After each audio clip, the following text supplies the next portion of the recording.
யார் அழகு? ஒரு ஊரில் ஒரு காக்கா இருந்திருக்கு. அந்த காக்கா தான் கருப்பாக இருக்கிறதுனால எப்போவுமே சோகமாகவே இருந்திருக்கு. ஸோ யார் அழகுங்கிறத பார்க்குறதுக்காக அது ஒவ்வொரு பறவையும் தேடி போயிருக்கு.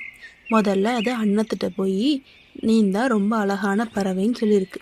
அதுக்கு அண்ணன் சொல்லியிருக்கு, நான் ஒன்றும் அழகான பறவை இல்லை, என்னை விட அழகா கிளி இருக்கும் அப்படின்னு சொல்லியிருக்கு. உடனே காக்கா கிளிக்கிட்ட போயிருக்கு, நீ தான் இந்த உலகத்திலே அழகான பறவை அப்படின்னு சொல்லியிருக்கு.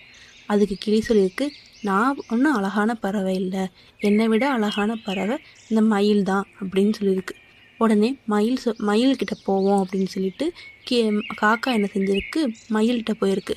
இந்த உலகத்திலேயே நீ தான் அழகான பறவை, ஏன்னா உன் உடம்பு ஃபுல்லாக மல்டி கலர்ஸில் இருக்கிறதுனால நீ தான் அழகான பறவைன்னு சொல்லியிருக்கு. உடனே அந்த மயில் சொல்லியிருக்கு, நான் என்ன தான் அழகான பறவையாக இருந்தாலும் உன்னை மாதிரி என்னால் சுதந்திரமாக வாழ முடியாது. ஸோ இந்த உலகத்திலேயே அழகானதுங்கிறது உடலில் உள்ள தோற்றத்தை வச்சு இல்லை, நம்ம எப்படி வாழுங்கிறத பொறுத்து தான். ஸோ நீ தான் சுதந்திரமாக வாழ்கிற, ஸோ இந்த உலகத்திலேயே அழகான பறவை நீ தான் அப்படின்னு சொல்லியிருக்கு.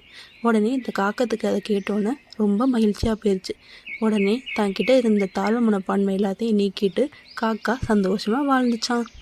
ஸோ நெக்ஸ்ட்டு ஒரு ஸ்டோரியில் இதே மாதிரி பார்க்கலாம். Bye friends. நம்ம சேனலை சப்ஸ்கிரைப் பண்ணுங்கள், லைக் பண்ணுங்கள் அண்ட் ஷேர் பண்ணுங்கள்.